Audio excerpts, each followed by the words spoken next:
15h au Caire, l'heure du journal de la télévision égyptienne. Mesdames et messieurs, bonjour.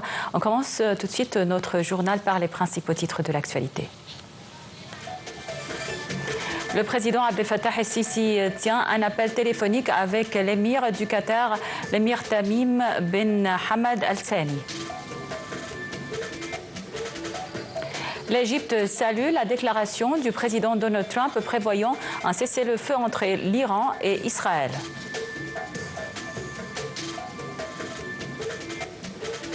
« 37 Palestiniens tués dans le centre de Gaza par des tirs israéliens à proximité d'un centre de distribution d'aide.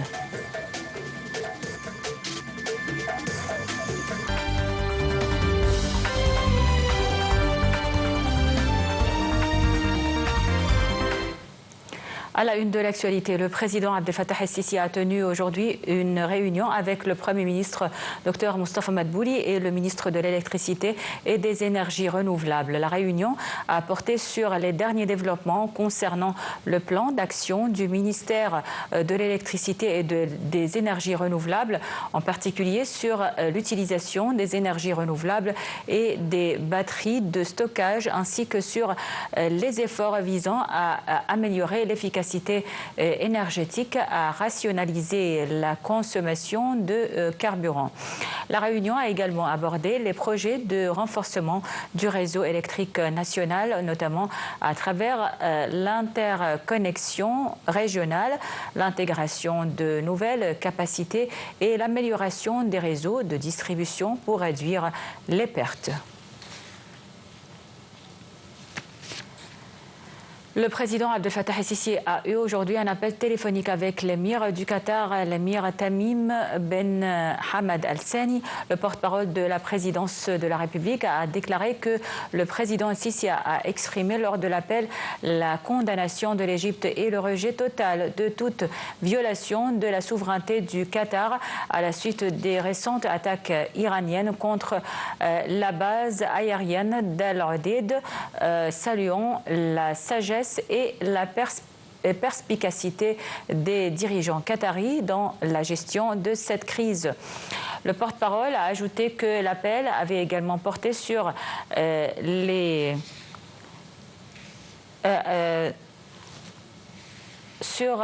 reloges du président Al-Sisi concernant les capacités militaires du Qatar, en particulier ses systèmes de défense aérienne pour faire face à l'attaque. Le porte-parole a d'autre part souligné que l'appel a été marqué par un échange de vues sur les derniers développements de la situation régionale au Moyen-Orient et les efforts visant à établir la paix, y compris un cessez-le-feu entre l'Iran et Israël.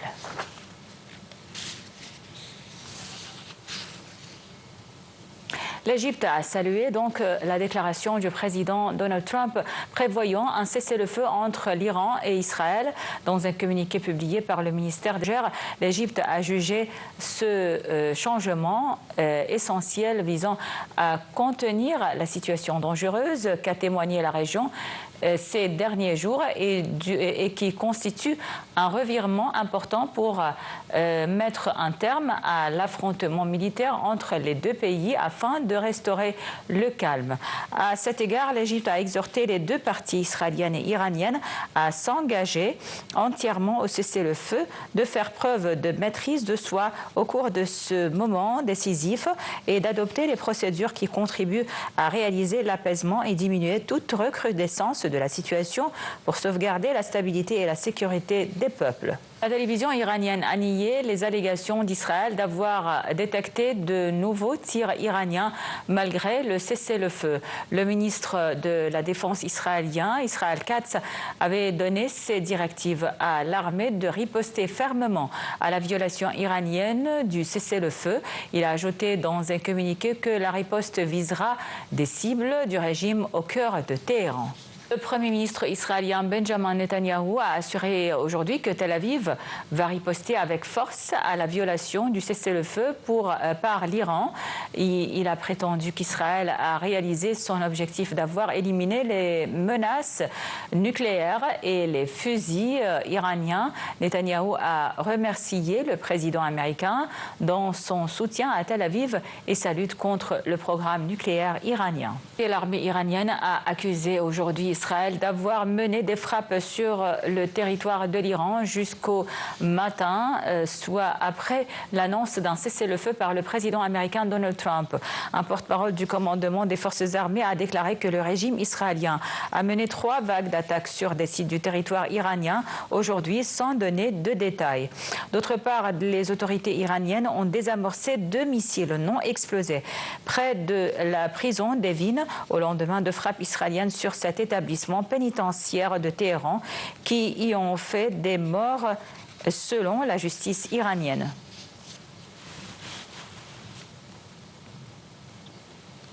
Le président américain Donald Trump a annoncé aujourd'hui sur sa plateforme Truth Social l'entrée en vigueur d'un cessez-le-feu entre l'Iran et Israël. Selon un haut responsable dans la Maison-Blanche, le cessez-le-feu intervient après un appel téléphonique du président Trump et le Premier ministre israélien Benjamin Netanyahou. L'accord est entré en vigueur après 12 jours d'une violente escalade militaire qui a commencé le 13 juin. Le Premier ministre du Qatar, Cheikh Mohammed Abdelrahman bin Jassim Al Thani, a condamné fermement l'attaque contre la souveraineté de l'État du Qatar par la partie iranienne en bombardant la base américaine située sur son territoire. Lors d'une conférence de presse conjointe avec son homologue libanais à Doha, le Premier ministre du Qatar a appelé les États-Unis et l'Iran à reprendre les pourparlers sur le dossier du nucléaire au lendemain d'une attaque iranienne contre une base américaine sur son territoire et après l'annonce par Donald Trump d'un cessez-le-feu entre Téhéran et Israël. De son côté, le Premier ministre libanais, Nawaf Salem, a considéré l'attaque israélienne contre l'Iran comme une violation du droit international, exprimant sa joie face à l'annonce d'un cessez-le-feu par le président américain Donald Trump. De la guerre dans la bande de Gaza, la défense civile de la bande de Gaza a annoncé aujourd'hui que 37 personnes avaient été tuées dans le centre du territoire palestinien par des tirs israéliens sur des personnes rassemblées à proximité d'un centre de distribution d'aide. Le porte-parole de cet organisme de premier secours a déclaré que 37 morts et environ 150 blessés ont été transférés à l'hôpital après que les forces d'occupation israéliennes ont pris pour cible des rassemblements de citoyens attendant de l'aide dans la bande de Gaza en tirant des balles et des obus de chars. L'ONU a qualifié aujourd'hui de crime de guerre l'utilisation de la nourriture comme une arme à Gaza, exhortant l'armée israélienne à cesser de tirer sur les Palestiniens qui tentent de s'en procurer. De son côté, l'Agence des Nations Unies pour les réfugiés palestiniens, UNRWA, a qualifié le nouveau mécanisme de l'acheminement de l'aide à Gaza d'acte odieux et de piège mortel. Elle a indiqué que l'agence n'a aucune vision au-delà de septembre prochain, avertissant que le manque de financement pourrait bientôt la contraindre à prendre une décision sans précédent qui aurait des répercussions sur ses services aux réfugiés palestiniens. À l'Ukraine, où une nouvelle attaque aérienne russe d'ampleur a tué au moins 10 civils à Kiev et dans sa région, dont une fille de 11 ans, selon les autorités ukrainiennes, à l'heure où les négociations pour mettre un terme à la guerre sont dans l'impasse. Les détails dans ce compte rendu.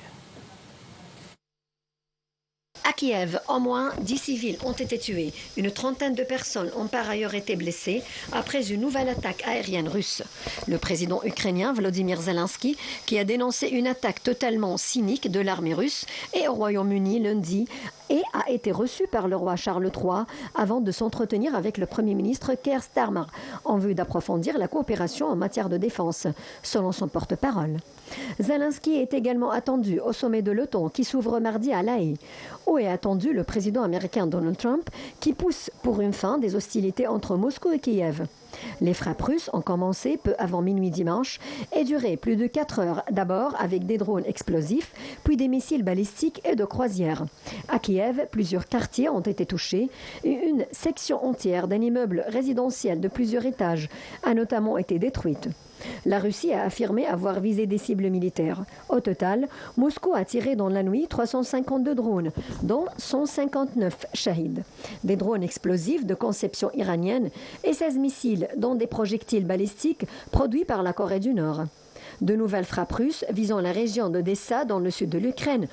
De retour en Égypte, où le Premier ministre Dr Moustapha Madbouli a félicité le président Abdel Fattah el-Sisi à l'occasion du Nouvel An de l'Hégire, tout en lui espérant que cette occasion suscite la paix et la stabilité dans toute la nation islamique. Dr Madbouli a assuré que cette date reflète les plus hautes conceptions raffinées de lutte pour propager les principes de la religion islamique. À cet égard, le Premier ministre a envoyé un message de meilleurs vœux au grand imam d'Al-Azhar, Dr Ahmed Al-Tayyib, tout en lui espérant plein de santé et de succès. Sous les auspices du président Abdel Fattah el-Sisi, le lancement de la 4e édition du Africa Health Excom au Centre international des conférences Al-Manara au Caire.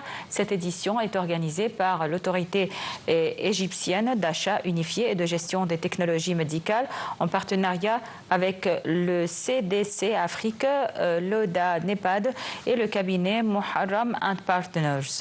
Ce sommet continental ambitionne de renforcer la coopération africaine dans le domaine de la santé à travers la promotion du fabricant Afrique et l'intégration des technologies innovantes, notamment l'intelligence artificielle. Placé sous le thème innovation et indépendance, exploiter l'IA et la fabrication locale pour renforcer les systèmes de santé africains.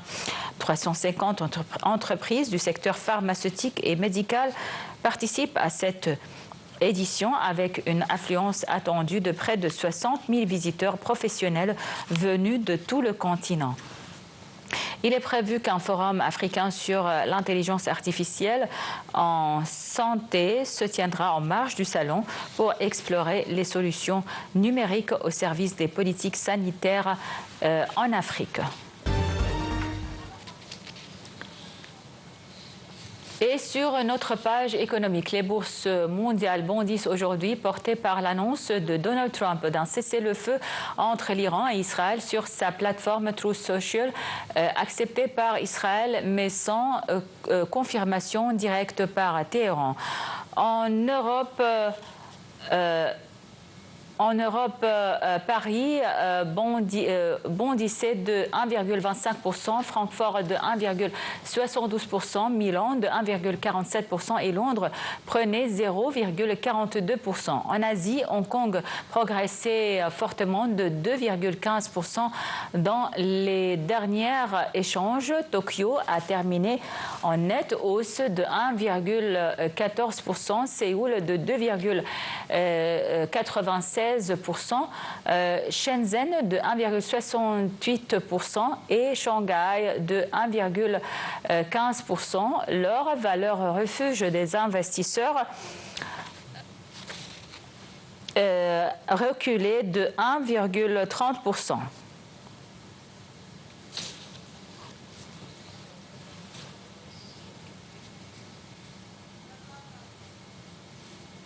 Bon voilà, c'était donc tout pour le journal. Merci pour votre attention. Restez sur la télévision égyptienne pour la suite de nos programmes. Merci et à très bientôt.